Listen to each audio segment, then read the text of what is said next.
Pembacaan Ratib Al-Haddad ini ditulis oleh seorang guru, seorang sufi, seorang wali Allah yang bernama Al-Habib Abdullah bin Alwi Al-Haddad. Beliau ulama yang hidup pada abad ke-17 Masehi.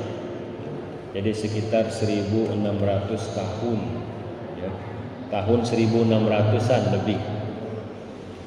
Jadi beliau ini tinggalnya di negeri Hadramut. Hadramut itu Yaman. Yaman itu di sebelah selatannya, kalau sekarang negara Saudi Arabia. Beliau ini seorang yang buta sejak kecil, mungkin dari umur sekitar 5 tahun itu sudah kena penyakit buta. Dan karena punya penyakit buta, maka Allah Subhanahu wa ta'ala menggantikan mata zahirnya dengan mata batin. Jadi beliau ini sudah sejak kecil memiliki perhatian yang luar biasa kepada masyarakat, dan termasuk orang yang sangat rajin belajar walaupun dia tidak bisa melihat. Nah, Bapak Ibu sekalian, saya akan bercerita tentang beliau sekaligus bercerita tentang tarekat Al-Haddadiyah ya. Yang kita baca ini namanya ratib. Ratib itu artinya kumpulan doa ya. Ratib itu artinya kumpulan doa. Kumpulan doa yang disusun dari nomor 1, 2, 3, 4 sampai seterusnya, dibaca 3 kali, 3 kali, 3 kali, la ilaha illallah dibaca 50 kali. Itu disusun namanya ratib. Jadi ratib itu namanya susunan ya. Nah, karena doa itu banyak disusun oleh ulama, maka banyak ratib. Di Palembang ada namanya ratib saman ya. Tiap malam Minggu atau tiap malam Kamis di Masjid Agung dipimpin oleh Ustadz Andi Saripudin. Ada lagi namanya ratib Al-Attos yang ditulis oleh seorang ulama yang bernama Habib Al-Attas. Nah, yang kita baca ini namanya Ratib Al-Haddad. Ratib itu artinya doa-doa yang masyhur tapi disusun oleh ulama. Jadi di dalam doa yang kita baca dari awal sampai akhir ini, hampir rata-rata semuanya doa yang ada hadisnya. Jadi doa ini bukan sembarang doa, tapi doa ini ada di dalam riwayat hadis Nabi Muhammad SAW. Jadi ibaratnya yang kita baca ini doa yang memang dianjurkan oleh Nabi kita Nabi Muhammad SAW. Nah, ayuhal hadirun al-kiram, kalau kita berbicara tentang tarekat, tarekat itu tidak ada pada zaman Nabi Muhammad. Ya. Tarekat itu tidak ada pada zaman Nabi. Jadi tarekat itu sudah ada sejak kira-kira 400 tahun setelah Nabi meninggal. Jadi waktunya lama. Jadi Nabi meninggal 400 tahun kemudian baru muncul tarekat. Malah para ulama mengatakan tarekat yang lebih formal itu muncul ketika zamannya Syekh Abdul Qadir Al-Jailani abad ke-7, 700 tahun setelah Nabi meninggal. Jadi lama sekali tarekat itu muncul. Nah, kenapa ada tarekat? Karena orang pingin ngumpul sama-sama baca zikir ya. Kenapa ada tarekat? Karena orang pingin ngumpul sama-sama baca zikir. Dan karena ada guru yang memimpin baca zikir. Itu namanya tarekat. Jadi tarekat itu adalah kumpulan orang-orang yang bersama-sama beribadah. Ya, kumpulan manusia, orang-orang Islam di suatu tempat yang sama-sama ingin beribadah, tapi dibimbing oleh seorang guru. Itu namanya apa? Tarekat.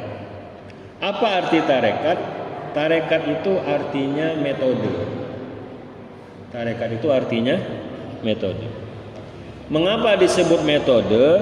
Karena tiap guru memiliki cara yang berbeda-beda.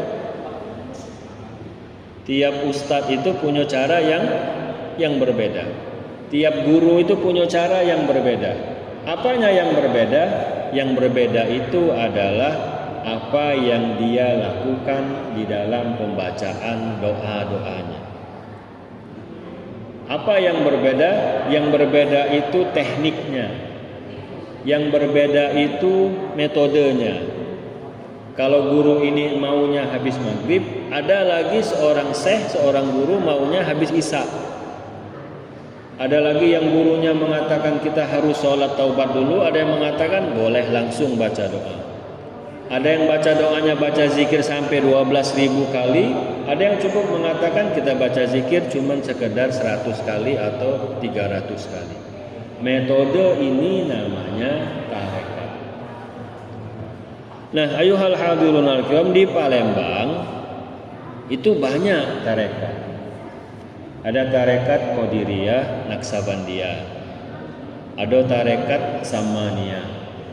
Ada tarekat Hadadiyah. Ada tarekat Idrisiyah. Ada tarekat Syaziliyah. Banyak sekali nama-nama tarekat. Bahkan kalau di Jawa banyak sekali nama tarekat yang abal-abal. Ya, tarekat yang abal-abal. Tarekat yang abal-abal itu tarekat yang guru-gurunya tidak jelas. Nah, kalau mau melihat tarekat, kita harus melihat siapa syekhnya atau gurunya. Jadi bukan hanya satu yang kita lihat, tapi di atas gurunya itu siapa namanya. Di atasnya lagi siapa, di atasnya lagi siapa, di atasnya lagi siapa. Mengapa itu penting? Itu namanya silsilah di dalam tarekat. Sebab yang namanya zikir, yang namanya amalan harus ada silsilahnya. Harus ada dari guru, dapat dari guru, dapat dari guru, dapat dari guru, sampai dapatnya dari para sahabat dan dari Nabi Muhammad Sallallahu Alaihi Wasallam. Nah, ayuhal hadirun al-kiram, di dalam yang kita baca ini ratib haddad adalah zikir yang dikarang, yang diamalkan di dalam tarekat Haddadiyah. Istimewanya, orang yang mau baca ratib haddad ini tidak harus punya guru. Ya, tidak harus punya guru. Tidak harus punya izin. Tidak harus bertarekat. Jadi ini doa ini boleh dibaca oleh siapa saja. Boleh dibaca oleh siapa saja, boleh dibaca siapapun yang mau baca. Yang penting dia mengamalkan secara rutin. Mengapa? Sebab para ulama, para sufi, para wali Allah, para habaib sangat yakin yang ada di dalam bacaan zikir ini manfaatnya luar biasa. Dan manfaat baca ratib itu bisa dirasakan. Ayuhal hadirin al-kiram, mungkin kita tidak percaya kalau ada orang yang sakit baca ratib, itu insya Allah penyakitnya lama-lama sembuh. Ada orang yang ketiba masalah besar ketika dia baca ratib, masalahnya insya Allah bisa menjadi selesai. Mengapa? Nah, ini di dalam tarekat, di dalam tasawuf, orang yang selalu ingat kepada Allah, maka Allah akan ingat kepadanya. Ya. Fazkuruni azkurkum. Allah mengatakan kalian ingat aku, Aku ingat sama kalian. Jadi intinya ayuhal hadirun al-kiram, orang yang membaca ratib, orang yang membaca Al-Quran, orang yang membaca doa, orang yang membaca zikir, apapun bacaannya, kalau itu memang dia ingat kepada Allah Subhanahu wa ta'ala, dia istighfar kepada Allah, dia ikhlas kepada Allah, dia taubat kepada Allah, dia ingat kepada Allah, Allah ingat kepada. Jadi tujuan kita baca zikir, baca ratib itu supaya kita ingat sama Allah. Nah, ingat kepada Allah di dalam amalan tarekat bisa dibantu oleh syekh kita. Kita kalau punya anak, dia belajar dapat ilmu dari gurunya. Tapi kita selaku wong tua bisa ngarahkan dia supaya dia sama gurunya lebih cepat. Dia di sekolah belajar, tapi kita bikin dia les tempat lain. Dibikin ke les bahasa Inggris, bikin les matematika.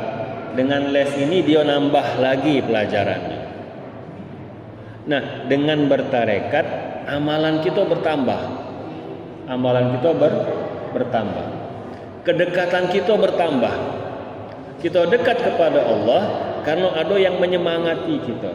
Siapa yang menyemangati? Guru kita.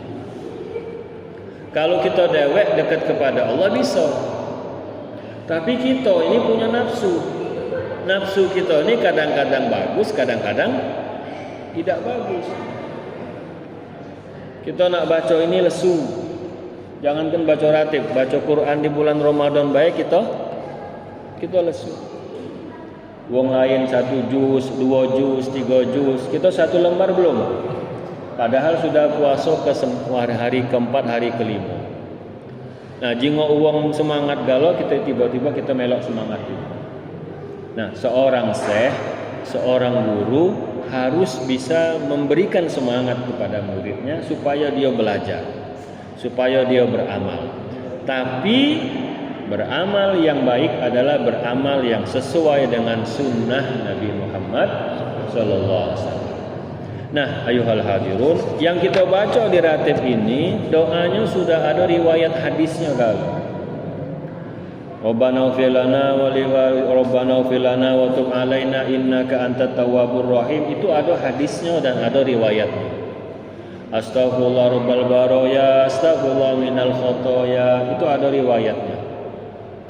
Intinya yang kita baca ini doa-doa yang diajarkan oleh Nabi. Nah, inilah doa yang dihadiahkan oleh Al-Habib Abdullah Al-Haddad buat kita orang awam. Ada tak buat orang yang khusus? Ada. Karena itu tarekat ada jenjang. Ada tarekat yang sederhana, ada tarekat yang khusus. Kita ni ayuhal hadirun ambil tarekat yang sederhana. Apa tarekat yang sederhana? Kata Imam Al-Ghazali, tarekat yang sederhana itu yang biasa kita lakukan. Salat 5 waktu jangan tinggal. Kalau sudah tidak tinggal lagi, tambah salat 5 waktu dengan salat sunnah. Apa qabliyah, apa ba'diyah. Kalau sudah kita tambah dengan sholat sunat qobliyah ba'diyah, tambah dengan sholat sunat yang lain. Pagi-pagi sholat sunat duha, malam-malam sholat sunat witir, malam lagi dalu sholat sunat tahajud.